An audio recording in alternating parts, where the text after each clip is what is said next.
திருபுவன காவல் நிலைய போலீசாரால் விசாரணை கைதி அஜித்குமார் தாக்கப்படும் வீடியோ வெளியான விவகாரம் தொடர்பாக அஜித்குமார் போலீசாரால் தாக்கப்படுவதை வீடியோ எடுத்த நபர் உயர்நீதிமன்ற மதுரை அமர்வில் ஆஜராகியுள்ளார். மதுரை அரசு மருத்துவமனை முதல்வர் அருள் மற்றும் மடப்புற பத்ரகாளியம்மன் கோவில் உதவி ஆணையரும் நீதிமன்றத்தில் ஆஜராகியுள்ளது தற்போது குறிப்பிடத்தக்கது. தற்போது இதனை முக்கிய செய்தியாக பார்த்து வருகிறோம். திருபுவனம் காவல் நிலைய போலீசாரால் விசாரணை கைதி அஜித்குமார் தாக்கப்படும் வீடியோ வெளியான விவகாரம் தொடர்பாக தாக்கப்படுவதை வீடியோ எடுத்த நபர் உயர்நீதிமன்ற மதுரை அமர்வில் தற்பொழுது ஆஜராகியுள்ளார். மதுரை அரசு மருத்துவமனை முதல்வர் அருள் மற்றும் மடப்புறம் பத்ரகாளியம்மன் கோவில் உதவி ஆணையரும் நீதிமன்றத்தில் ஆஜராகியுள்ளது குறிப்பிடத்தக்கது. இதுகுறித்து கூடுதல் விவரங்களை வழங்குவதற்காக செய்தியாளர் சிவகுமார் இணைப்பில் உள்ளார். வணக்கம் சிவகுமார், தற்பொழுது அஜித் தாக்கப்படுவதை வீடியோ எடுத்தவர் மதுரை நீதிமன்ற அமர்வில் ஆஜராகியுள்ளார். இதுகுறித்து கூடுதல் விவரங்களை பகிரலாம். திருப்பூரம் காவல் நிலையத்துல அஜித்குமார் அப்படிங்கிறவர் அடித்து கொல்லப்பட்டதாக கூறப்பட்ட விவகாரம் தமிழ்நாடு முழுவதும் ஒரு மிகப்பெரிய அதிர்ச்சியை ஏற்படுத்தியிருக்குது.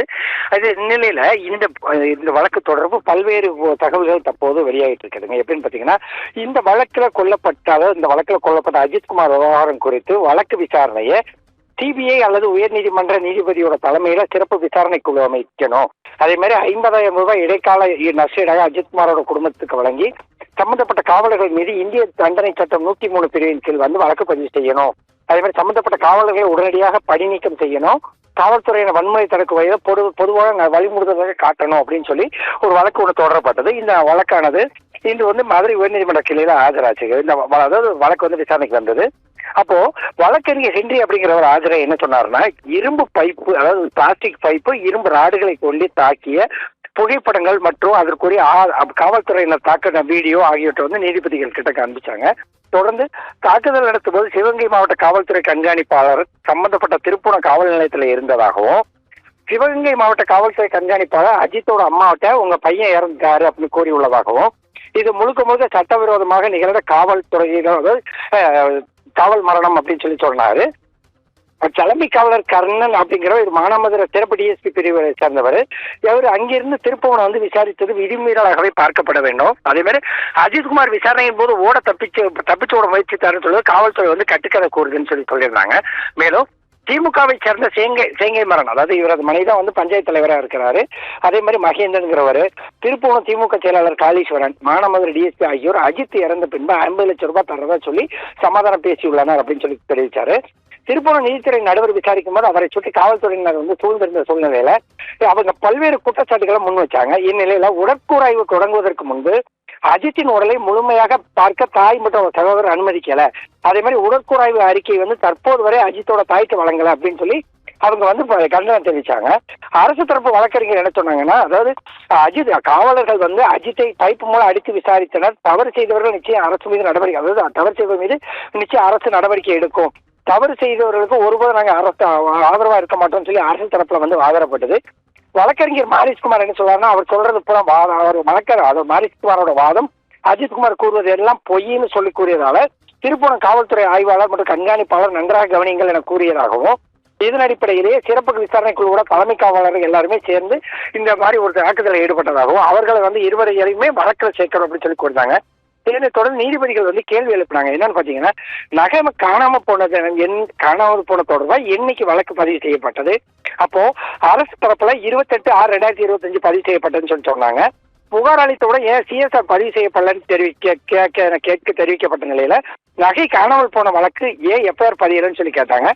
சிறப்பு விசாரணைக்கு மாற்றியது யார்? அவருக்கு என்ன அதிகாரம் இருந்தது? இந்த வழக்கை சிறப்பு பிரிவுக்கு மாற்றியதற்கான காரணம் என்ன? அதே மாதிரி குற்றம் உறுதி செய்யப்பட்ட பின்னரே எஃப்ஐஆர் பதிவு செய்ய வேண்டும் என்ற உச்சநீதிமன்ற நீதிபதி உத்தரவு உள்ளது. ஆனா சிறப்பு காவலர்கள் யார் உத்தரவின் பேரில் இந்த வழக்கை விசாரிச்சாங்க? அதே மாதிரி தனிப்படை பிரிவு போலீசாருக்கு விசாரியுங்கள் என யார் உத்தரவிட்டது அப்படின்னு சொல்லி வரிசையா கேள்வி எடுக்கிறாங்க நீதிபதிகள். சமூக வலைதளங்களில் வரக்கூடிய ஊழல் மூலமாக தகவல்களின் அடிப்படையில் விசாரணை தனிப்படை போலீசார்களை விசாரிச்சிருப்பாங்களா, அல்லது சிறப்பு படை எந்த அடிப்படையில் சொல்லி இந்த வழக்கை கையில் எடுத்தாங்க? அதே மாதிரி உயர் அதிகாரிகளை காப்பாற்ற வேண்டுமான முழுமையான விவரங்களை மறைக்க கூடாதுன்னு தெரிவித்ததோடு இல்லாம திருட்டு வழக்கில் ஒரு நபரை விசாரணை என அடித்துக் கொண்டிருக்கிறார்கள். அடிப்பதற்கு காவல்துறை எதற்கு? புலனாய்வு செய்வதற்கு தான் காவல்துறை தேவைன்னு தெரிவிக்காங்க. நீங்க முழு உண்மையும் சொல்ல மறுக்கிறீர்கள். ஏன் மறுக்கிறீங்க? ஏன் பிரேத பரிசோதனை அறிக்கையை நடுவர் நீதிமன்ற நீதிபதிக்கு அளிக்கிறேன்னு சொல்லி பதில்களை எழுப்பினாங்க. அரசு மக்களுக்காக வேலை செய்ய வேண்டும், யார் உத்தரவின் பேர்ல சிறப்பு புலனாய்வு குழு விசாரணை அமைச்சதுன்னு சொல்லி டிஜிபி பதிலளிக்க வேண்டும். அதே மாதிரி பாத்தீங்கன்னா மாவட்ட காவல்துறை கண்காணிப்பாளரை ஏன் இடமாற்றம் செய்தீர்கள், அவரை ஏன் சஸ்பெண்ட் செய்திருக்க வேண்டும்னோ, சிசிடிவி பதிவிலிருந்து எதை மறைக்க விரும்புகிறீர்கள், பின் ஏன் வெளியிடங்களுக்கு கொண்டு சென்று விசாரிக்கிறீர்கள் அடுத்தடுத்து கேள்வி எழுப்புறாங்க. அரசு மக்களுக்கு வெளிப்படையாக இருக்கணும், அதே மாதிரி சிறப்பு படையினர் ஒப்படைச்சது யாரு உள்ளிட்ட பல்வேறு கேள்விகள் கேட்கப்பட்ட நிலையில மேஜிஸ்ட்ரேட்டுக்கு ஏன் உடனடியாக ஏன் பிரேத பரிசோதனை அறிக்கை வந்து சமர்ப்பிக்கப்படவில்லை, ஏன் அடுத்தடுத்து எதுக்கு இவ்வளவு ஒரு இது பண்றீங்க அப்படின்னு சொல்லி சொன்னாங்க. ஒட்டுமொத்த காவல்துறையை நாங்க குற்றம் சொல்லல, அதே மாதிரி ஆனா குறை சொல்லவில்லை, ஆனா தவறு செய்தவர்கள் மீது நடவடிக்கை எடுக்க வேண்டும் சொல்லி நீதிபதிகள் தெரிவித்தாங்க. மனுதாரர்கள் சமர்ப்பித்த நீதிமன்ற உத்தரவு அதாவது மனுதாரர்கள் வந்து சமர்ப்பித்தவை எல்லாமே நீதிமன்றத்தை தொந்தரவு செய்ததாகவும் சட்டவிரோத காவல் மரணம் வந்து அடிப்படை உரிமைக்கு எதிரானதாகவும் கருத்து தெரிவிச்சாங்க. திருப்புவன நீதித்துறை நீதித்துறை மேஜிஸ்ட்ரேட் அவரது விசாரணை அறிக்கை 3 மணிக்குள்ள சமர்ப்பிக்கணும். அதே மாதிரி மடப்பம் பத்திரகாளியம்மன் கோயில் உதவி ஆணையாளர் அஜித் தாக்கப்பட்டதை வீடியோ எடுத்த சக்தீஸ்வரன் ஆகிய 2 பேருமே வந்து 3 மணிக்கு நேரில் ஆஜராகணும்னு சொல்லி உத்தரவிட்டாங்க.